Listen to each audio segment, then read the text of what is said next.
Welcome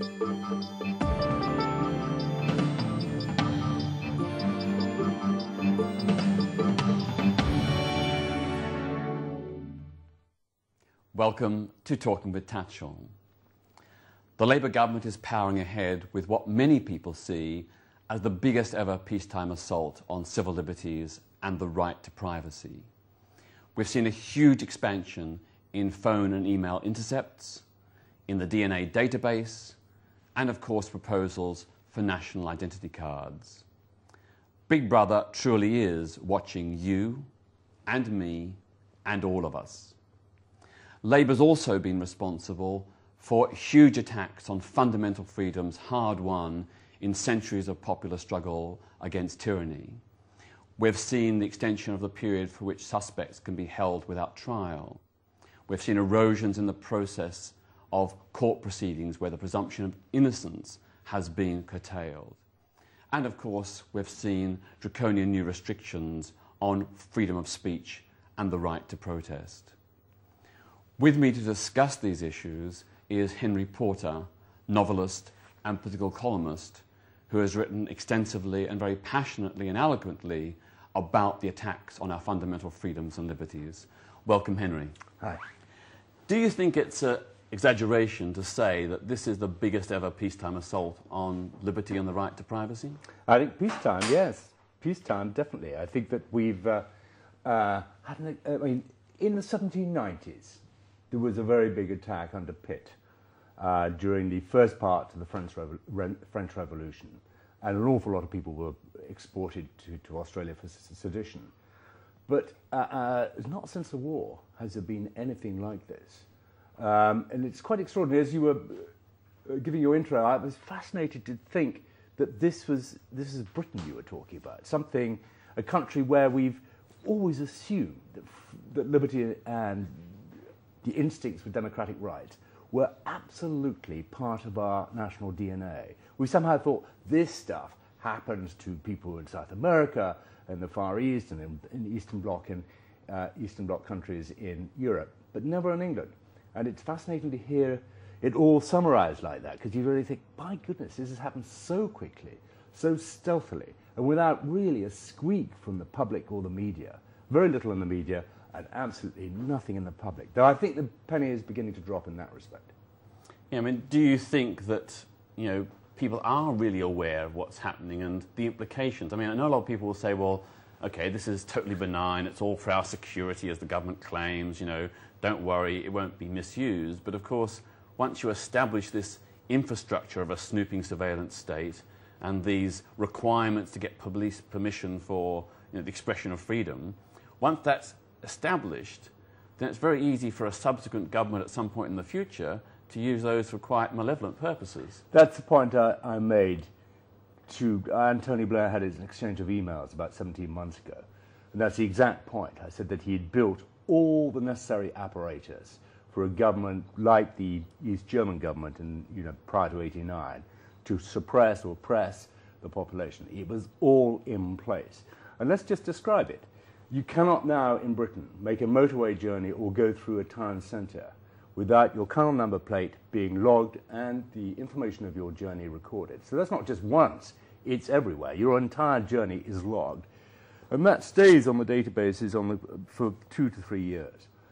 When the ID card comes in, each one of us will have to have this card, which we use at most important occasions of our life, maybe getting drugs from a pharmacy, or booking an airline ticket, or withdrawing a certain amount of money, above a certain amount of money in a bank, or signing up for a school, going to a hospital. Your ID card is used, swiped, and the National Identity Register records every single exchange. So anyone who wants in government, any government agency, thousands almost of government agencies, may look into the account of your life that is on the National Identity Register and see what you're about, draw any conclusions that they like.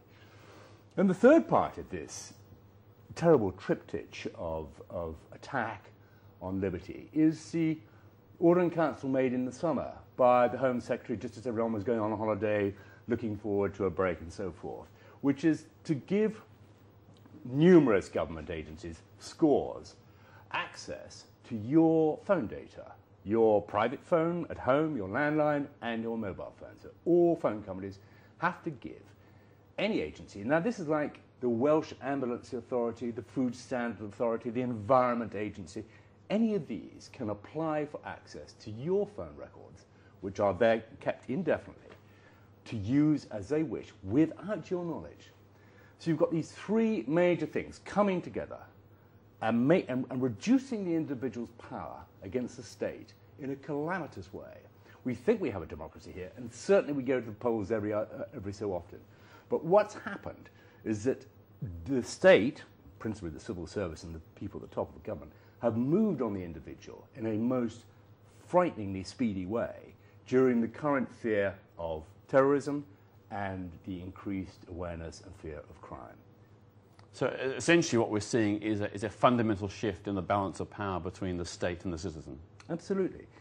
It's very important. I've written nearly 60 columns in the last 18 months of that, which is testament to the paper's tolerance and endurance, actually, because you become passionate and boring about these things. And I think that the main message is that we are watching a shift in the relationship, which I think is dramatically at odds with what I thought our national character was. And I think it's also dramatically to the detriment of each individual, and not just the people alive today, but the people who are coming along, my children, and I hope they have children, and their children. They're going to be affected by the utter apathy that has allowed this to happen, both in the public and in the media, but also in Parliament, which has been, I think, the sleepiest, the doziest, the most negligent Parliament I've ever witnessed. I mean, it's beginning to show a bit of life on these issues, but not really. Nothing really has happened to pool an analysis or an interpretation together and make people see what has happened. There's been very little leadership on this issue. You know, some people would say that the powers the government is now aggregating for itself are sort of not entirely dissimilar from those once held by absolute monarchs. I mean, the balance of power, the right of the state to snoop, surveil, question, interrogate, restrict, is now very, very fundamental, and it goes against all the principles of the Magna Carta and the Bill of Rights. Oh, absolutely. I mean, the problem with the British Constitution as it is unwritten. We have a Bill of Rights, but most people don't realise what is in that Bill of Rights. They're not taught it at school. And most people don't understand how the principle of having rights unless they are specifically taken away from them by a statute in Parliament. So that's a complicated thing for people to understand, that they can do anything unless specifically forbidden by Parliament. I prefer a more positive assertion of rights in the Constitution, a renewed Constitution with an absolute clear Bill of Rights, so that you place certain freedoms and certain privileges beyond an apathetic Parliament, or beyond the malign Parliament, beyond the power of somebody like Tony Blair and a very motivated and ambitious group of people in the Home Office, so that these things are absolutely enshrined, entrenched, whatever word you like, for the good, not just of people, as I say today, but the people, I have grandchildren and them, my children. None of whom really, certainly my children's generation, I think I haven't woken up to what's going on. My generation hasn't. Yeah, I think a lot of people assume that history is like a steady forward march. Quite. We know what happened in Germany, one of the most cultured and civilized nations on earth. It went through the horrors of Nazism and the Holocaust. Mm-hmm. I think we can never assume that history is one of inevitable enlightenment and progress. And who can say what might happen in Britain and the rest of the world in 20 or 30 years' time as resources run out and threaten the motor of our economies, as climate change wreaks havoc in terms of mass movements of refugees, diminution in world food production and so on. I mean, the rise of a new form of fascism and a shift towards authoritarian government to deal with the crisis could easily, misuse this apparatus the government has established. Well, I mean, I think that will happen.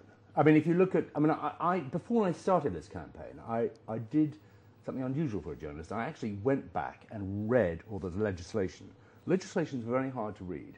It's very difficult for a non-lawyer to understand it. But I did eventually get to grips with I estimated 25 separate statutes which attack liberty. And one of the most interesting ones is the Civil Contingencies Act, which of course got no play in the media because, barely anyone knows what the word contingency means. What it means is emergency in this case. And it gives astonishing powers to ministers, even the chief whip, to declare a state of emergency on their mere suspicion. And once that is done, they can set up courts, move people, vast numbers of people out of one area, seize property, destroy property. It's astounding powers lay on the statute book, ready to be used by a malevolent or misguided politician.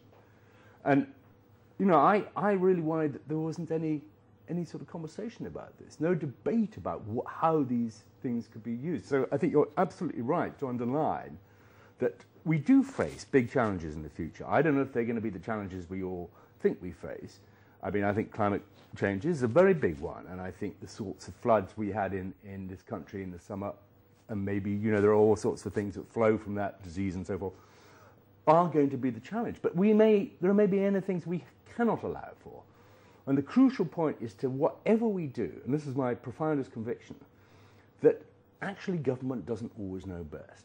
Government can make as many mistakes as people. If you look at the way the foot and mouth outbreak this summer was spread, it came from a government research station, just slack government behavior. If you look at the way databases are run, the Criminal Records Office wrongly ascribed criminal records of fairly serious nature to 2,000 people. Those people, therefore, didn't get jobs with children. Can I just tell you a little story? When the national health cards were issued, I got mine. It's only got 3 bits of information on them. 2 of them are wrong. The spelling of my name and the date of my birth. Spelling your name is crucial because when we have ID cards, one little element like that which is wrong, and they are bound to get it wrong because these people are dumb, they are bound to get it wrong. And then, the problems of somebody who's got an ID card and it's not matching up with some, some way the government figures you are or who you are is just going to be disaster. And of course, these ID cards can be removed eventually. They can be taken because they're not your property, even though you spend over £100 getting it. They can be taken away by the Secretary of State, depriving you of virtually the ability to live and work in this country. So, yes, to go back to your main point, we are losing power in relation to the state. And the great sadness is that nobody is really underlining that and telling the people that. You mentioned one little-known bit of legislation, the Civil Contingencies Act. Tell us a little bit about the regulation of Investigatory Powers Act, because, again, not many people realise the implications of this legislation, which sort of went through with very little debate. Yeah, I mean, it's mostly post-9/11 stuff, and it's been revamped, I think in 2004. I can't exactly remember when it was given its real teeth. And that gives people power to look. It gives them the right to open your letters without you knowing. That's basically what the power is. Last year, there were 500,000, 500,000 email and internet intercepts on people who didn't know who it was. That's an awful lot, and that includes mail as well. They can get it to your mail, the RIPA. Because the Regulatory Investigative Powers Act, it doesn't say much to the average Joe in the street. It just sounds like a complicated piece of legislation which has absolutely no relevance to his or her life. But it's a very, it's rather like I can remember the Legislative and Regulatory Reform Act, which is a nasty piece of work that was coming into power, going through Parliament last April but 1, so sort of 18 months ago. Nobody could remember the title, let alone understood what it meant. And what it meant at the time, but 1 or 2 people made such a fuss, and that includes myself, it meant that ministers could actually create a law without reference to Parliament. It expanded the power of ministers to make laws without any debate, accountability, or the usual scrutiny in Parliament. And Parliament was about to pass this because they were all asleep and didn't realise what the small print said. A point about the Labour government, well, particularly the last few years, is there's been an average of 13,000 pages of legislation passed every year. It's a vast amount of stuff. And as I just said, it's very difficult stuff to read, even if you're a professional politician. the scrutiny is not happening. They're smuggling in all sorts of things in the small print of acts. For instance, nobody realized in the Serious Organized Crime and Police Act 2005 that all offenses had become arrestable. That means dropping a bit of paper or flicking a V sign at a policeman or shouting something. You could be arrested. And when you were arrested, it then became absolutely compulsory that if police desired so, they would take your DNA by force if necessary. That's opening your mouth and swabbing your mouth with a little Q-tip. Take your fingerprints, photograph you. When you haven't even done it, you haven't even been charged. That is an astounding reduction of the citizen's status as opposed to the state. When you have somebody, a copper, opening your mouth and swabbing your mouth and saying, the state demands a sample of your DNA. That's a terrible loss of freedom there. I remember even before that legislation was passed, when I attempted a citizen's arrest of President Mugabe here in London in 1999, I was arrested, taken to Belgravia police station, subjected to photographing, fingerprinting and DNA sampling. Eventually all the charges were dropped. But when I sought to have the data collected removed, which was my entitlement at the time, the police wouldn't even reply to any of the phone calls or any of the emails. And of course, as you say, it's got much worse now. Yeah. Because they've got that power. You can't demand that what they've done, the samples they've taken are destroyed, because it's their right now, even if you're found to be innocent. Absolutely. And I can't remember the exact figures, but it is about 100,000 people, young people under 18, who are on the database, and their parents have done nothing, may only have been just a witness to a mugging or something. And their DNA is retained, and their parents quite rightly object to this gross intrusion. The other point about the DNA database is it is being stealthily expanded, and they really want, I suspect, a total picture of the country's DNA. It's something that if we don't resist, it's worth moving out of this country. Yeah, I mean, some people have openly suggested that every child should be DNA databased at birth. Yeah, well, there's some pretty sinister stuff already going on. They're fingerprinting children for various access points in a school, and they're building this children's database for no expressed articulated reason. This isn't being debated in Parliament. It's like the motorway surveillance and the town centre surveillance, now all linked up in these highly sophisticated cameras which can read your number at a great distance. This didn't go through Parliament. I thought, when I first heard about it, I thought, well, I'll find out who was fighting for this, who was against it. It wasn't even a debate. It took me a serious long time to find out that the Association of Police Officers, Chief Police Officers, had been pushing this, and basically they had enabled cameras which were already in place, in situ, to read number plates. And the real point about this, the point to understand, is that as a kind of creep goes on, and these databases move together to pin the individual like a moth on a sort of sample board or display board. You will not be able to move in this country without any number of agencies knowing exactly what you're doing. And that places the individual at a great disadvantage to the state. Can we perhaps discuss some of the ways in which the legal due process has been eroded, the presumption of innocence, the idea that you can't be punished unless you've been taken to a court and found guilty. I mean, all that's changing with ASBOs and all other kinds of things, on-the-spot fines. It's a profound change again, I think, comes from a certain athlete, and an attitude which is contemptuous of rights and doesn't really understand that they are universal, and in order that they should work, they have to be universal. But one of the great rights that Britain gave the world, English law gave the world, was the idea that hearsay evidence could not be used in a court of law. Now, hearsay evidence is very much used in a court now to do with antisocial behaviour orders. All sorts of hearsay evidence goes to the order. It's very rare that an order is not granted against an individual who is said to be causing alarm through his or her antisocial behaviour.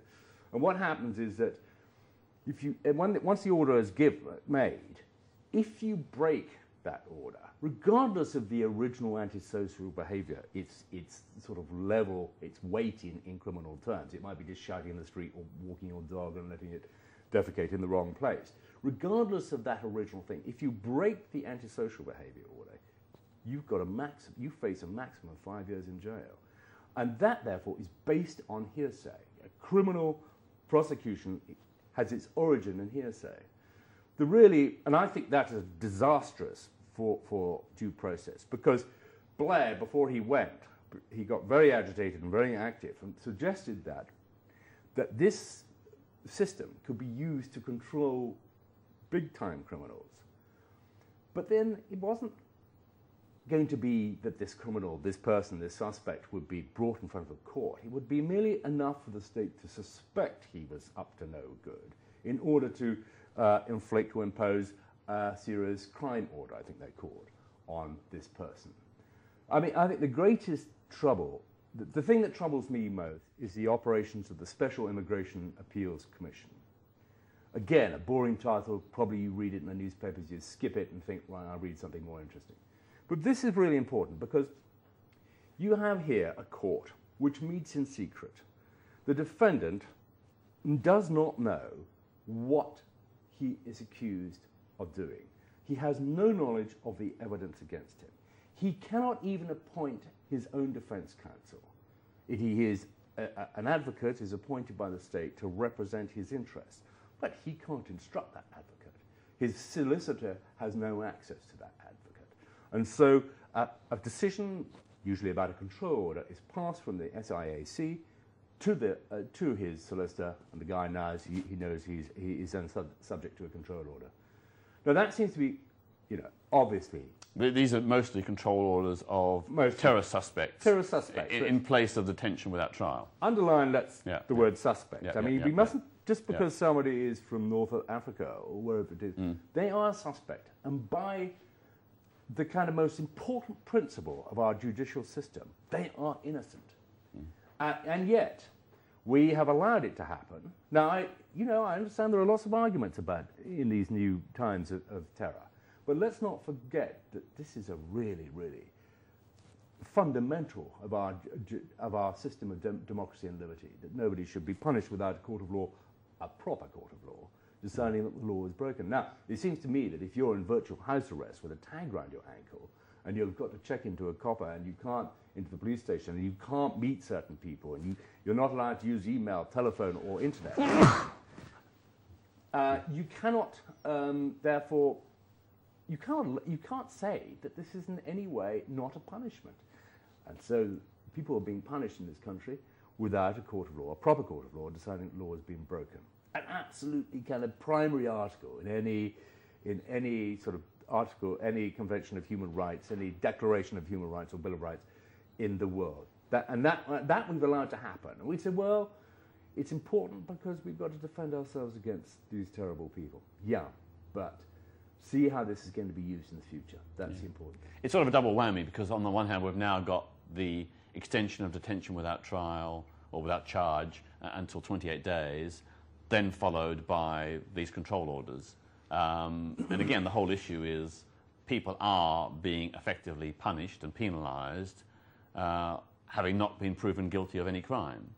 And as many people have made out, it would be far more judicious for the government to allow email and phone intercepts to be used in a court of law to establish the requisite evidence to bring them before a court of law and try them if indeed they have committed offences. Yeah. But the government's refusing to do that. The government is resisting this considerably, actually. I mean, and they say that it will disclose all sorts of intelligence secrets, means of communication, means of interception, which will be therefore revealed in court, in an open court. But I think that the crucial thing is that we have to kind of go back to the original principles of Magna Carta. And it wasn't just founded in Magna Carta. The British liberties, our tradition of rights and liberty has been fought for, not just by, the people in the 13th century or even the 17th century or 18th century, but, women's suffrage. And right through the Chartists and trade unions and right through the 20th century. This is something which has taken generations, centuries of history to build. And it is really astonishing the amount that Blair managed to erode, corrupt, compromise, throw out in his 10 years in office. And I think there was a real acceptance of that in Brown's first white paper, which was the one about democracy. That not a thing has come from that. It was a statement of his intent and a realization that both Parliament had been ignored and the rights of the people had been ignored. I mean, my sense is that when I'm told that to protest peacefully outside Parliament, I have to give advance notice and get police permission, it really does echo the old-style Soviet Union where no one could protest outside the Kremlin without getting authorization. The idea we have to get permission to stage a lawful, peaceful protest strikes me as an extraordinary demolition of hard-won fundamental freedoms. Yeah. Whose Parliament is it? That's the thing. Everyone has it. It's our Parliament. It's not theirs. They represent, and I think it's everyone's right to bring their grievance to anyone in power when they're in session or out of session. It doesn't make any difference because it's our Parliament. We pay for it, and they are our servants, and we should remember that more often. This interesting law about police having to get police permission before you demonstrate came in the Serious Organised Crime of Police Act. Again, it's not an act you would think would necessarily include a quite major provision limiting democracy in a principled way. You wouldn't expect to find it, but it was shoved in the bottom drawer of that act, and then when the act was passed, and I remember almost no comment about it, suddenly we realised that you couldn't demonstrate within a kilometre of the centre of Parliament Square without police permission. I am glad so many people are challenging this. And Monday week ago, when there was an anti-war demonstration led by Tony Benn and Walter Wolfgang, the police had to give in, and in fact the demonstration walked from Trafalgar Square to Parliament Square without a single arrest. And thank goodness people are beginning to test this. Yeah, I mean, I think the lesson of history is that all our freedoms were hard-won, as you say, with the Charters, the suffragettes and many others, and they will only be maintained if we remain vigilant and defend them. Absolutely. I mean, we have to. I mean, it is a very, very difficult thing to tell the average person how to do this. But I get a lot of calls and a lot of people worrying about surveillance and new laws and their DNA being taken. So I say, write to your MP, write to your local newspaper, write to a website, recount your experience to many people, and keep the pressure up. There's not much pressure at the moment, but we need to build and build. And I do think the mood is changing. I do think that after the appalling cataclysmic shock that the Al-Qaeda delivered to the West on 9/11, people lost their bearings and thought, well, the only thing I want is for me and my children to be safe. That's not the only thing. That's not the only way to live your life, and we have to fight for a redress of the balance. Well, thank you, Henry, and thank you for all the work you've done to illuminate the threats to our liberty, and may many more people be alert to those diminutions of our freedoms and fight to preserve them. Thanks for having me. And thanks to all of you for joining us. Please join me for another edition of Talking with Tatchell.